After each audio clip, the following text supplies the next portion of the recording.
And it is a fine, fine day. One fine day we will join Pat McGart. How are you today, Pat? Sun shining Um, in Donegal, I trust.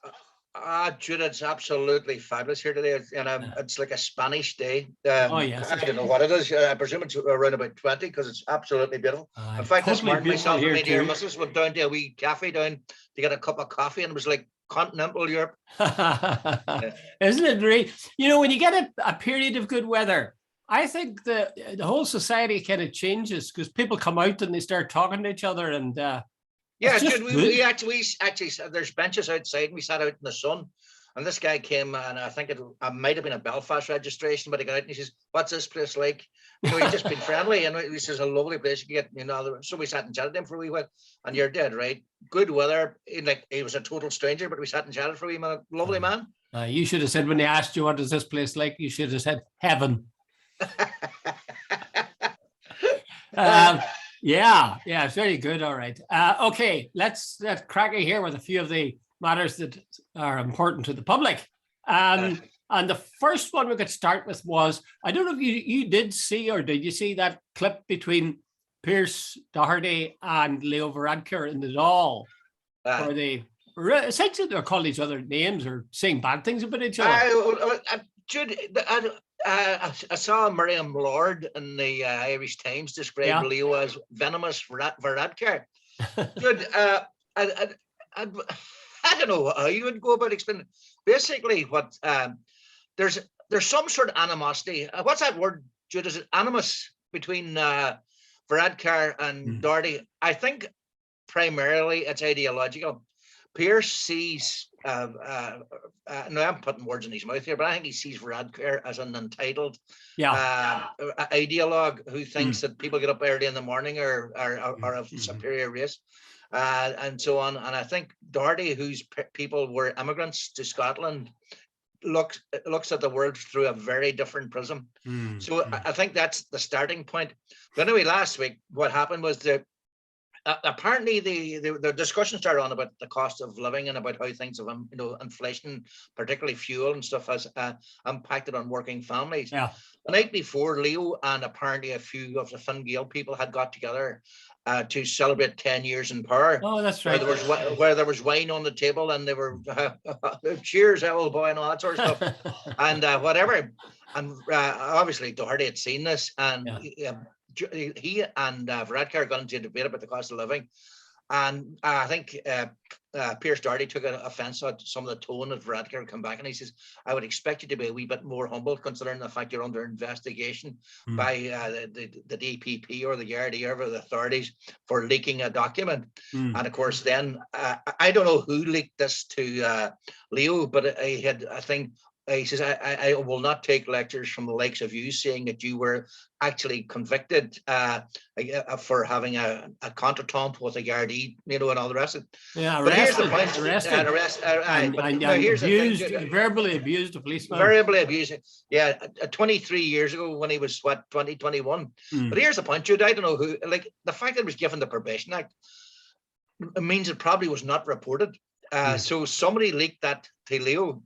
No, but here's the thing, Jude, no matter what we come at, and certain people maybe subscribe certain viewpoints to me, but here's the difference.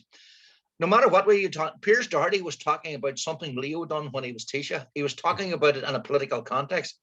Leo brought out something that had nothing to do with politics, and brought it to before Pierce Doherty even entered politics. So there was, as Miriam Lord said, it's sort of smacked of scraping of the bottom of the barrel when you come out with sort of personal stuff. Well, and if everybody who has been in politics, a motoring offence 25 years ago. So anyway, Jude, just what I'm sort of basically outlining is it really has, the gloves are off. Yeah. I'm tempted to say that old joke about which one of us hasn't set fire to a fine public building. I know I have. No. Well, actually, I saw that. I saw it a couple of times, and Pierce is a pretty abrasive guy. He has an edge, and he tends to not shout at people, but he's very direct, forceful. And then Leo, of course, is not slow to, in his sort of, what do we say, hockey and rugby club style, he will come back with some remark. I just thought it was a comparison of coyones, you know. Have I got bigger than you? Equipment than you have? A sort of a circus, you know. And I actually think there's too much of that. I think you can express your indignation. You can express your disappointment, your outrage even with the policies the government is facing. But if you take somebody like Ono Bryn or even Mary Lou on a good day, you don't really have to lay into people like that. And likewise for Edgar, he doesn't have to go dipping into files from somebody's childhood virtually. I mean, when if you had a few jars, there's many a person who's come up and said the odd thing against the odd cop. So I just dislike that idea of reducing politics to a kind of a personality contest. You know, you were arrested for abusing a guard. Sure, you were, you know, being investigated because you did that or this, that, or the other thing. I must say, I'd rather see some sort of system where, say, every week or every couple of weeks, there would be a sort of a report card filled in for each of the parties and see what they had done for the people during that time. Wouldn't that be interesting? No, I don't know Pierce. I've met him several times. And I met, funny, there's two persons. There's Sinn Féin, I've got, and Donegal. There's Pierce Doherty, who's about 6'5", and Patrick who's the short and stocky. Pierce is tall and thin, and they're two very different personalities. Patrick is very friendly, amicable, and outgoing, and you know, and they used to come into the office. You know, what do you call him? Patrick would chat away, and Pierce would be just down to business. So Leo is, why am I calling him Leo now? Pierce is a very intense person. Yes, and he's very on top of his brief. I remember one time he and Michael Noonan got involved in a debate live on TV. And he absolutely destroyed Noonan, who was then Minister for Finance. And highly thought of at the time too. With civil servants, you know, to feed them all, and he absolutely destroyed him. So he's a guy of considerable ability. But as you say, he doesn't suffer fools gladly, and he is very, very intense. But by the way, the one thing I will sort of, he seems to have some sort of personal animosity towards Varadkar, much more so than anybody else. Well, I don't know. I think Mary Lou would be up there with him. She's not one bit fault. She was asked what word came to mind when she thought of Leo Varadkar, and she said smarmy. she's not exactly dangling about him either. No, but again, would you agree with me or not agree with me that kind of I would call it sort of political theater, where you have two big beasts essentially pitted against each other, and the contest is to see, as in a debate, who can use the best put down line. I don't think that serves politics. What do you think? Well, you know, no, I thought the last it was personal, and I thought, and no, you know, and as I said earlier, I'm sure some people will ascribe certain attitudes to, but I thought the Varadkar one was actually particularly low. I wasn't exactly cheering in the aisles for Pierce's either. You know, I think he should drop the personal stuff. But he did refer to something that happened when Varadkar was Taoiseach. Well, I hadn't thought of that now, mind you. I hadn't thought of the fact that, you know, Varadkar's sins, as it were, are current, whereas anything Pierce did was, you know, he was referring to something he done while he was Taoiseach. He wasn't referring to something they did while he was a private citizen. That does make a difference, all right. But I think that I still would maintain at the same time that there's a danger of encouraging the public to think about politics as theatre. You see it in the House of Commons too. What do you mean? What do you mean, Richard? What do you mean? Well, Prime Minister's question time in the House of Commons. It's the same thing, you know. People cheer. Well, they don't do that in the Dáil, but they do it in the House of Commons. Say, well, yes, boo, and so on. And then your man will stand up and see can he deliver a better line, and then Johnson will stand up and see can he give a better one still. And make everybody laugh at the guy opposite. Now, it's not just at that stage at the Dáil, but it's still a contest. That particular exchange was an exchange of essentially personalities rather than politics. And I I mean, personalities matter, but I think we shouldn't be concentrating on them.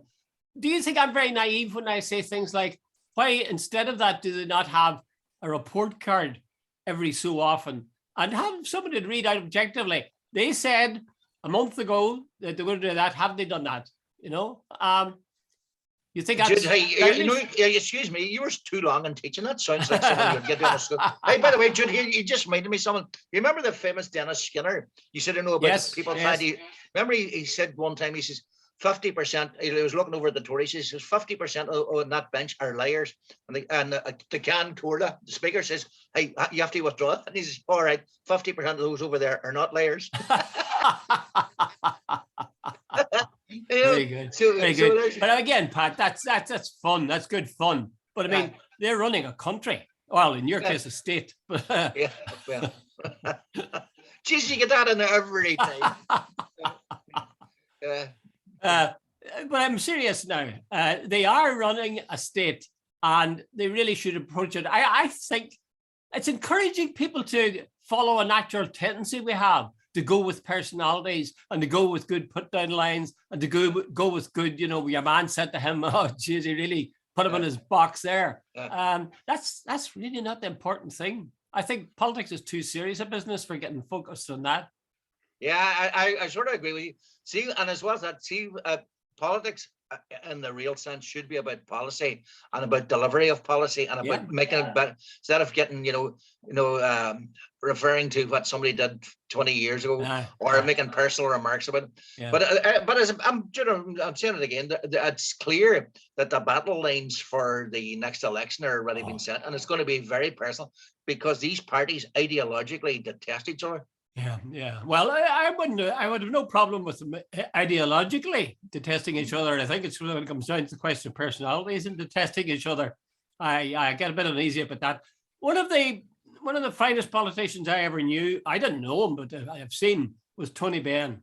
Yeah. And Tony Benn never focused on personality. He always focused on policy. And he could be quite scathing about policy, but he didn't focus on personality. And I thought that was almost heroic in the circumstances, because in the House of Commons they're even worse than in the Dáil about personality and going after people and smart remarks and Johnson calling Jeremy Corbyn a big girl's blouse. I mean, what the hell? That's childish.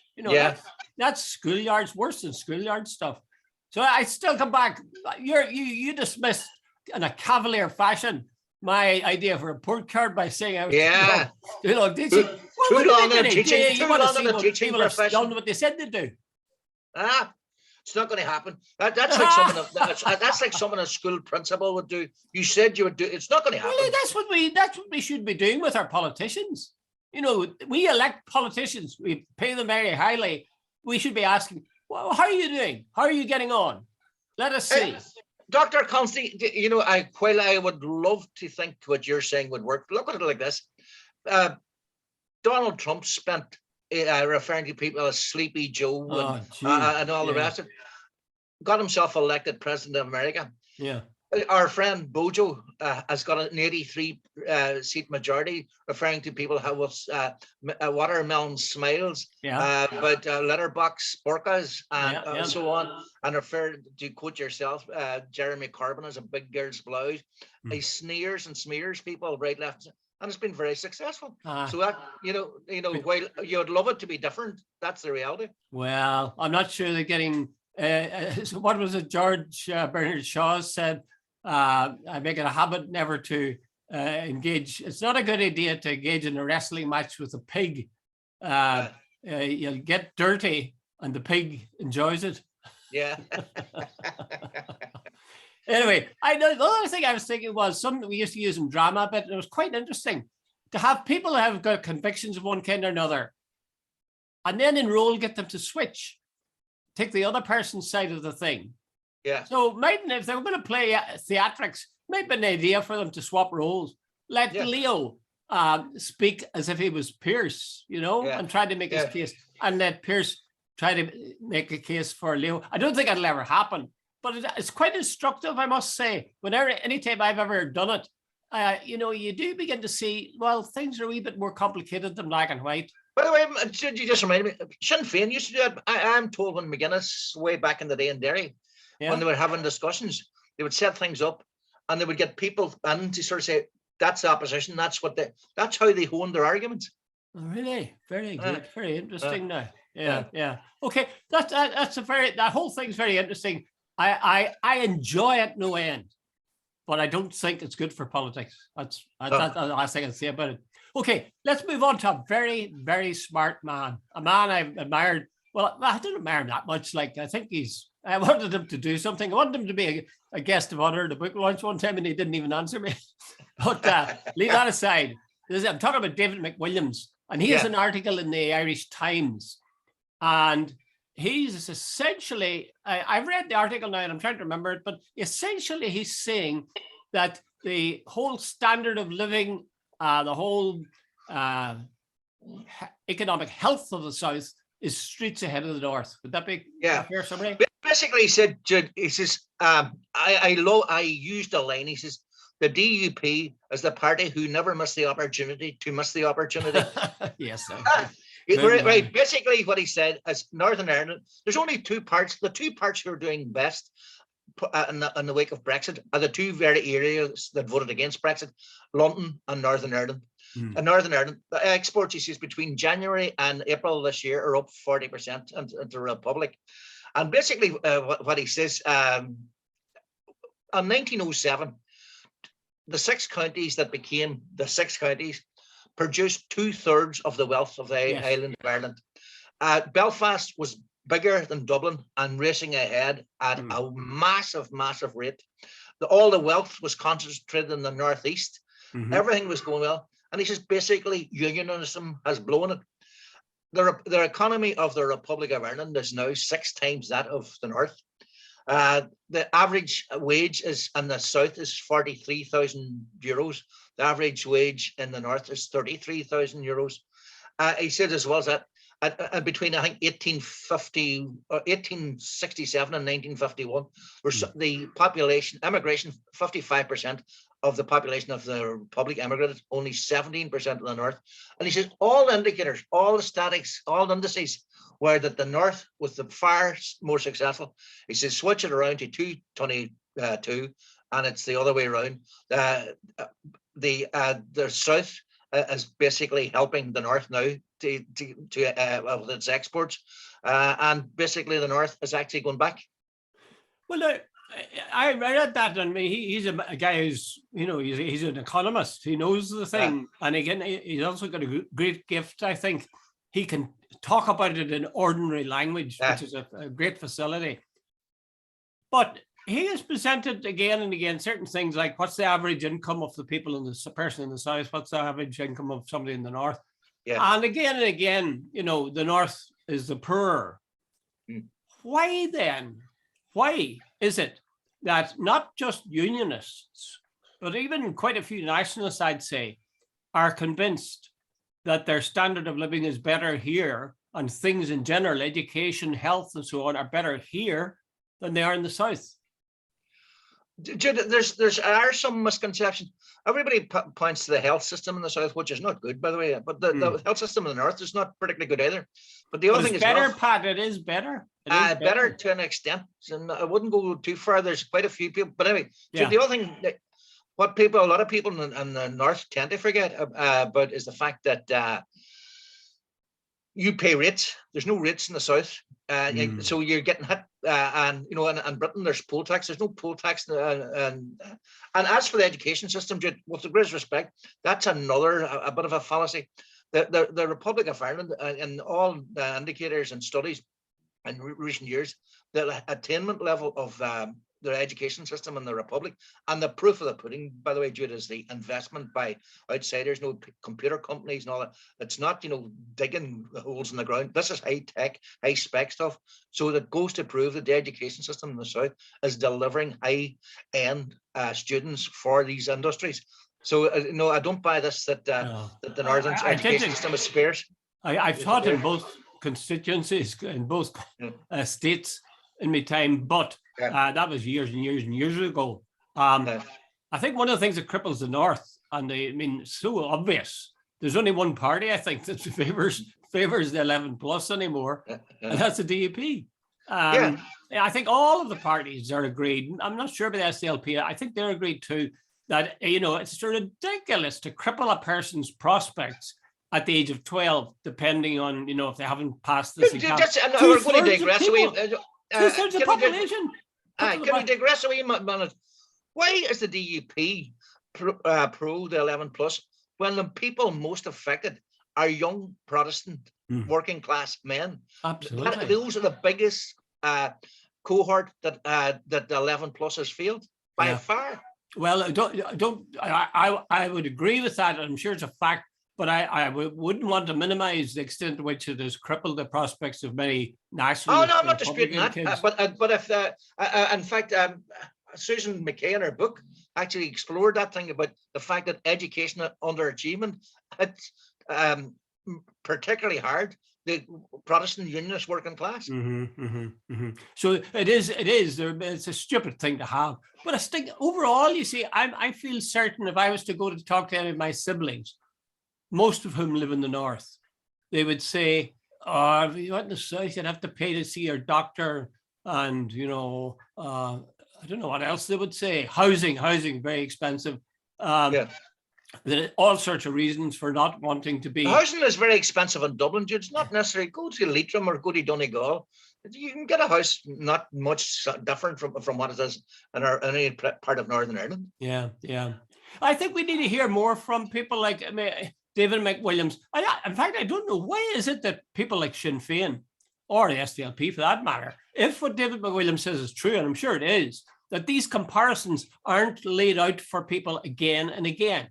I mean, if you're talking about planning citizens' assemblies or planning for what the prospects would be for a united Ireland, well, the very first thing you should do is let's look at the way we are now. I mean, the whole thought is the North would want to join with the South rather than the other way around.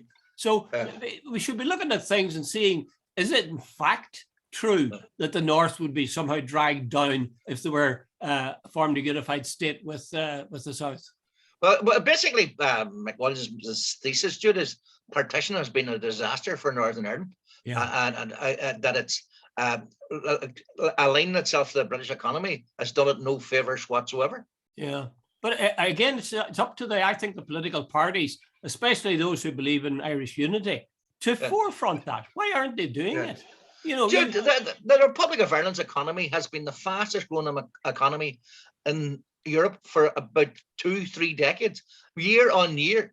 And even this year, because of the war in Ukraine, they're still talking about more, growth this year. Now, I don't know whether that's going to materialize, but they're still saying at one stage it was up to 11%. I think it's down maybe to 4 or 5% now, but that's still growth. Oh, yeah. And the amazing thing is, Pat, that in 2008, the Troika came to town, and Irish taxpayers were having to pay God knows how much for German bondholders and their problems. And yet, somehow or another, they dragged themselves out of that pit. And in no time, I used to go down to Dublin and I'd be in a taxi. And I would say to the taxi man, this is post 2008, I would say, well, are we still in this recession down here? And he would say, yes, well. But in no time at all, they began to tell me, oh, no, I think we're pulling out of it. And in no time at all after that, they were saying, we're out of it. We're out of it. That's over. I think the recovery is even more impressive than the achievement of the South's economy generally. Yeah, absolutely. Jude, in fact, one thing you'll have to give the government, successive government, they handled it pretty well during some very tough times. Would you not agree with me, though, Pat, that the politicians who are in favour of Irish unity should be using those things and making them their headlines instead of making vague comments about striving for unity and friendship and all this sort of stuff? Yeah, well, I think one of the problems, Micheál Martin, Fianna Fáil, the Republican Party, runs away, as I've said a million times, from this whole conversation about Irish unity. Leo Varadkar has nearly more of for unity than Micheál Martin, but neither of them, you would say, are rabid Republicans. Republicans. So the whole idea of unity and so, but I think They may be McWilliams rabid, has they may done be it. rabid, but they're not rabid Republicans. No, they're definitely not the rabid Republican. But McWilliams basically his whole premise, Jude, is unionism economically has blown it, and that's the big story of what he's written at the weekend. He's married to a Northerner, you know. Yeah, a Protestant unionist lady, or of that from that community. Yeah, I think so, and I think that adds veracity and strength to his argument. You know, he's talking about it not just as an economist, but from personal experience. Anyway, I again would say that, you know, it's a terrible pity to see things like that confined to just an article in the Irish Times. These kind of figures should be used, made clear to the public, and then let them look at those and say, what are they false? Are they true? What are the implications of them? That's the kind of way we should be arguing, rather than saying you were caught by the police 20 years ago, or you are a big pal. What was it? Mary Lou called him a smarmy. You know, let's get rid of that stuff. And let's just focus on the facts and the figures, and it might take us a lot further. Okay, let's go on to something else. You were talking at the beginning of this, Pat. I've only 10 minutes left now. Just had a flash up there, and you've probably seen it too. Scorcher of a day, beautiful day. We feel better because the sun's shining and it's marvelous. And then you put on the TV and you see, as you've pointed out, Greece hit 45 degrees. Spain hit 47 degrees last year. The warmest temperatures ever recorded. Ever. And we're seeing it again. We're seeing bushfires and God knows what. So what's the implications for us? Well, I think the implications for us is nothing, actually. For us, you and me, we'll be dead. We'll be dead before the world is cooked. Thanks, Jude. But it's true. I'm sorry, you have to face the facts, Pat. You're not as young as you were. You'll be dead. And I'll be dead. However, our children probably won't be dead. And certainly our grandchildren won't be dead. They'll be facing the most appalling, if things go on the way they're doing, they'll be facing the most appalling apocalypse that ever was. You know, what amazes me is that people like Sammy Wilson run around telling us that it's not a climate crisis. Is it catching? Because most people don't worry about it.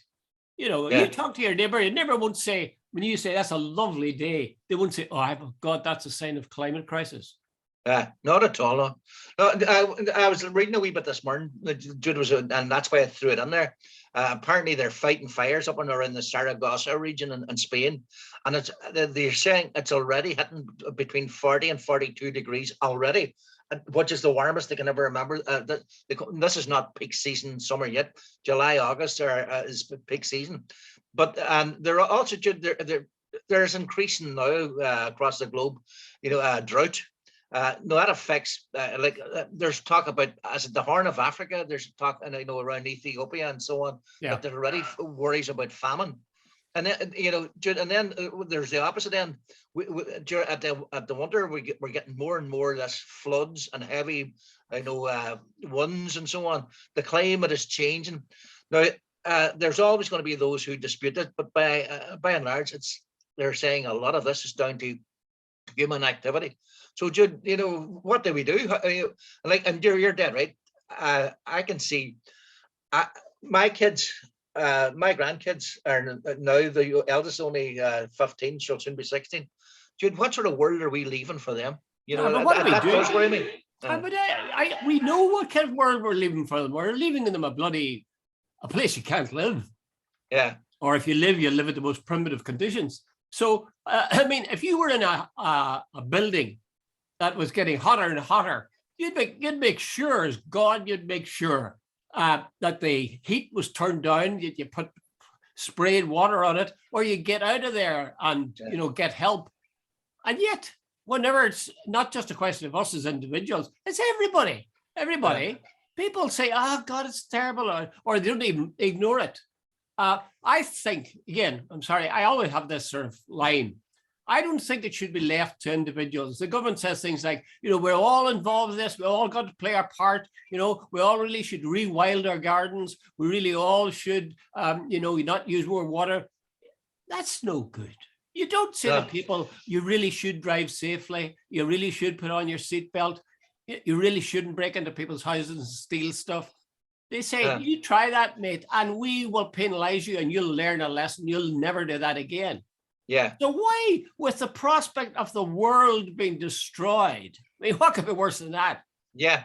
Why hasn't the government said, personally here, I know this may sound radical, but see, if I was to take my camera and put it out in my back garden, about half of that back garden, I have done nothing with it. That's not just laziness. And the grass is growing really high. Yeah. But the other half of it, I have mowed. I have mowed. It's like a, velvet carpet or whatever. Lawn, lawn. And at the front, where the neighbors can see it, I've mowed it completely. Yeah. So you see, it's not good enough to say, leave it to the goodwill of the individual, however enlightened. You've got to have governments that pass laws and tell people this is too serious for being worried about hurting people's feelings or maybe not getting quite the number of votes the next election. This is the real deal. Do this or you'll be penalized. Do you not think so?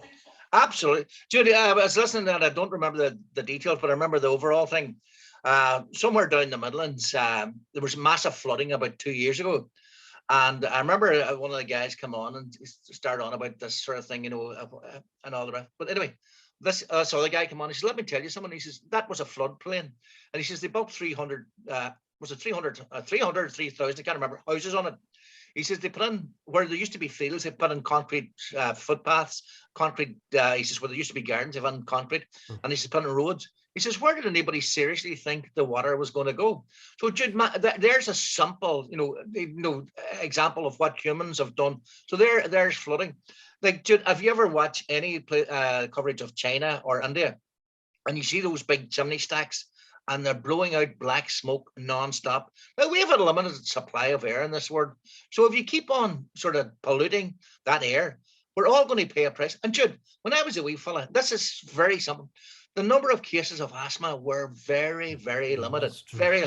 My daughter-in-law is a school teacher, a primary school teacher, and she tells me that every morning now, when the kids come in, about 50% of them have inhalers. Is that not? Well, there's a connection. There is a connection. I see that in my own family. I saw that in my own family as they grew up. Several of them were using inhalers. They seem to have got past it now largely, but at the same time, it was clearly a bad sign. Again, I think simply, Pat, there's no goodness lamenting this. There's no goodness quoting examples of bad stuff that has happened to people. We know it stinks. We know it's the worst thing possible. And why governments they think short term all the time. Well, this will get me elected next time. If I bring in something, to ban people from doing something, will I, as a result, where are the bloody rational thinkers, let alone moral politicians? Yeah. Okay. I know. We've only got you've got 10 seconds to say this. So I want to get one other item in. Right. What you're going to. No, it is. But look at even right now, and it's a subject we probably should have got around to, but we didn't. Look in the south. And they're saying about 30% of the people are already in fuel poverty because of the increases in cost. Okay. Dude, that's what I want to get onto. Apparently, I wrote it down. What did I write? The increase since the start of this year and additional fuel cost is 39 euros 40 euros a week, and that doesn't include your car. Okay. So, Jude, what's it going to be like by December? Okay. If the war in Ukraine keeps going, and by the way, the bag of coal now, some people are talking costing about 30 euros.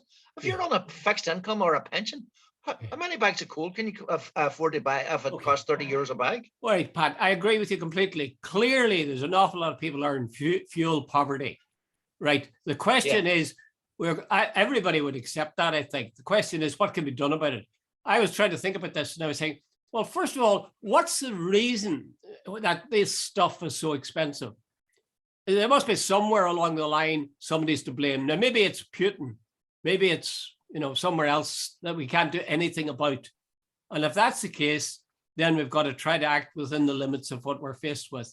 Yeah. But if there is a holdup and somehow countries that are supposed to be civilized and are friends or our allies, then they should be forced to stop doing things that make fuel so expensive for the rest of us. Yeah. Now, I was wondering, you and I lived in the 1950s. Well, I lived in the 1950s anyway. I don't know about you, but Yeah. you know, before central heating, we both were brought up, I imagine, pre-central heating days. Would that be right? Absolutely. Yeah, Well, absolutely. so we survived that. Yeah. So there are ways of living without the things. There's less than a minute left, Pat. Yeah. There's ways of living without the fuel that we use and accept as being essential. It's not essential. Yeah. So Yeah. again, instruction should be given to people, telling them list of moves that they could make, and maybe it's survivable. They send out a 5-point plan for COVID. They should send out a 5-point plan for fuel.